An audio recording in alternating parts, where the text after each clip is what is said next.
आज मैं बात करूंगा आपकी। अधिकांशतः विद्यार्थी क्यों ऐसा बार बार सोचता है? क्यों सोचता है कि उसको याद नहीं होता है? क्यों सोचता है कि वो कर नहीं पाएगा? आखिर क्या कारण है, क्या वजह है कि वो सोचता रहता है कि मैं ऐसा नहीं कर सकता हूँ, मैं ऐसा नहीं कर सकता हूँ, मैं मेहनत तो बहुत करता हूँ लेकिन उसके मुताबिक मुझे रिजल्ट नहीं मिलता है। चलिएगा मैं कुछ बातें गीता से रिलेटेड आपको बताने वाला हूँ, जो गीता से रिलेटेड बातें हैं। होता क्या है, एक बार अर्जुन ने श्री कृष्ण से कहा, ध्यान से सुनिएगा।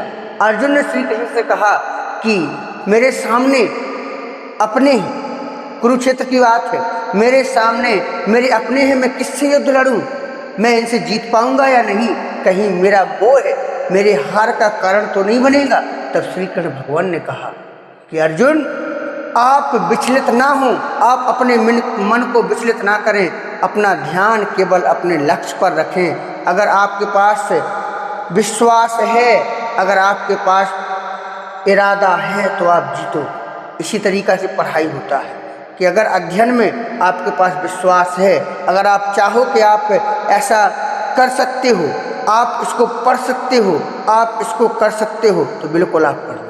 दूसरी बात याद रखिएगा, तो पहली बात मैंने बताया है कि अपना मन है बिल्कुल अपने मुट्ठी में रखिए, अपने काबू में रखिए। और दूसरी बात अगर करूं तो यानी कि कर्तव्य, ड्यूटी क्या है, ड्यूटी क्या है? तो ड्यूटी देखिएगा, ड्यूटी यानी कर्तव्य, अपने कर्तव्य करिए। लोग क्या कहेंगे इस पर ध्यान ना दो, लोग क्या सोचेंगे इस पर ध्यान ना दो।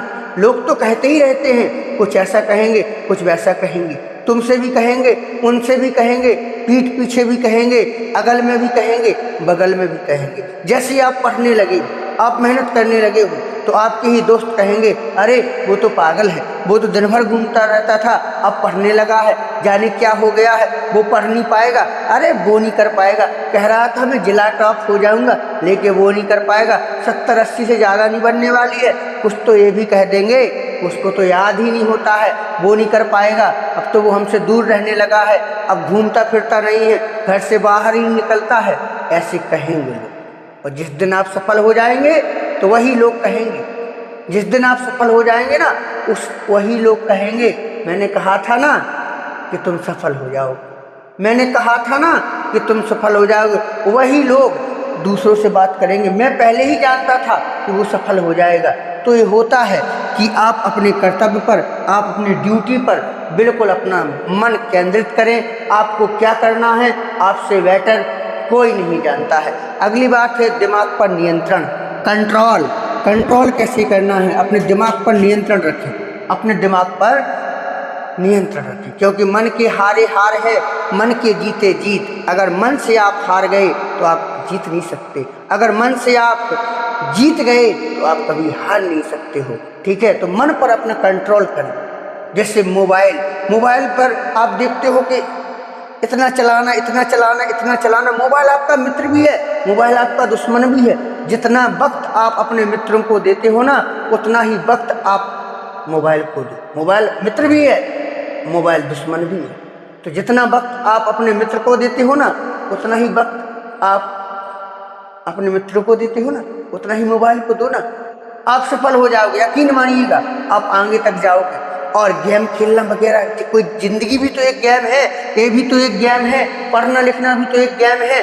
60 साल का समय दिया है आपको प्रभु ने, भगवान ने। 60 साल के बाद व्यक्ति ज़्यादा कुछ कर नहीं पाता है, जिसके पास मतलब इतनी एनर्जी नहीं बचती है जितनी यंग एज में रहती है, जितने बचपन में रहती है।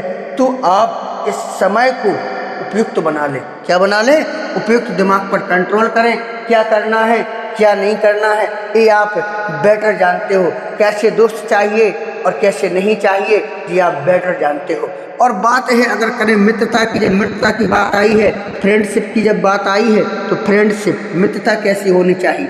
मित्रता अगर आपकी किताबों से है, अगर फ्रेंडशिप आपकी किताबों से है तो सबसे बेस्ट है, क्योंकि किताबें ही हमारी मित्र होती हैं, वही हमें अच्छे मार्ग बताती हैं। हाँ, अगर आपको मित्र बनाना है तो बिल्कुल बना लो, अच्छे बना लो, एक बना लो, दो बना लो, लेकिन इतने ज़्यादा नहीं। फेसबुक, इंस्टाग्राम, व्हाट्सएप पर आप देखते हो कितने सारे मित्र रहते हैं, कितने ज़्यादा फॉलोवर रहते हैं। क्या वो आपके रियल फ्रेंड हैं? नहीं है, वो आपके रियल फ्रेंड नहीं है। आपने एक फ़ोटो अपलोड किया, उस पर वो लाइक करेंगे, कुछ कमेंट करेंगे, बस क्या वो आपके अच्छे मित्र हो गए हैं? क्या वो मुसीबत में आपका साथ देंगे? नहीं देंगे, क्योंकि वो तो फ्रेंड, फेसबुक फ्रेंड हैं, रियल फ्रेंड नहीं है, रील वाले फ्रेंड हैं। रील वाले फ्रेंड रियल लाइफ में नहीं आ सकते हैं। तो मित्र अच्छे बनाएं। परीक्षा के समय तुमने देखा होगा कई मित्र ऐसे मिल जाते हैं कि घूमते फिरते रहते हैं, वो भी आपसे कहेंगे अरे क्या पढ़ रहे हो यार? मैं तो बिल्कुल नहीं पढ़ता हूँ। पढ़ लिख के क्या कर लोगे? फलां देखा, उसने बिल्कुल नहीं पढ़ा था, वो बिना पढ़े उसकी 90% आ गई थी। फलां लड़का जो है ना 6 ट्यूशन पढ़ता रहा, स्कूल गया, उसकी 80% बनी थी। और मेरे बगल वाला लड़का है ना, ठीक है, उसने कुछ नहीं किया, वो उसकी 78%, 78% बन गई थी, मतलब बिना पढ़े बिना कुछ। तो ऐसी मानसिकता वाले भी मित्र मिल जाएंगे। लेकिन इन सबको छोड़ो, क्योंकि अंक मिलना ना मिलना सब तकदीर की बात होती है। ऐसा कुछ नहीं। क्या अंकों से ही आपकी योग्यता को आंका जा सकता है? क्या आपको आगे नहीं जाना है? क्या आपका कोई कॉम्पिटिटिव एग्जाम नहीं होगा? तो आप अपनी पढ़ाई को बिल्कुल जारी रखें, ठीक है। ऐसे मित्र बिल्कुल ना रखें जो आपको नेगेटिव चीज़ें सोचने के लिए मजबूर कर दें, नेगेटिव चीज़ें आपको दें कि नहीं आप ऐसा करें। और मेन चीज़ है अपनी कीमत जानो। सबसे इम्पोर्टेंट बात है know your value, know your value, अपनी कीमत जाने। नो योर वैल्यू, अपनी कीमत जाने। आप हैं कौन? आपका जन्म किस लिए हुआ है? क्या आप यहीं पर पड़े रहेंगे और पड़े पड़े चले जाएंगे? अपनी वैल्यू समझिएगा, अपनी वैल्यू समझिएगा। अगर एक टैलेंटेड व्यक्ति किसी जगह पे जाता है तो उसकी वैल्यू कहाँ कैसी होनी चाहिए उसको अच्छे से पता होना चाहिए।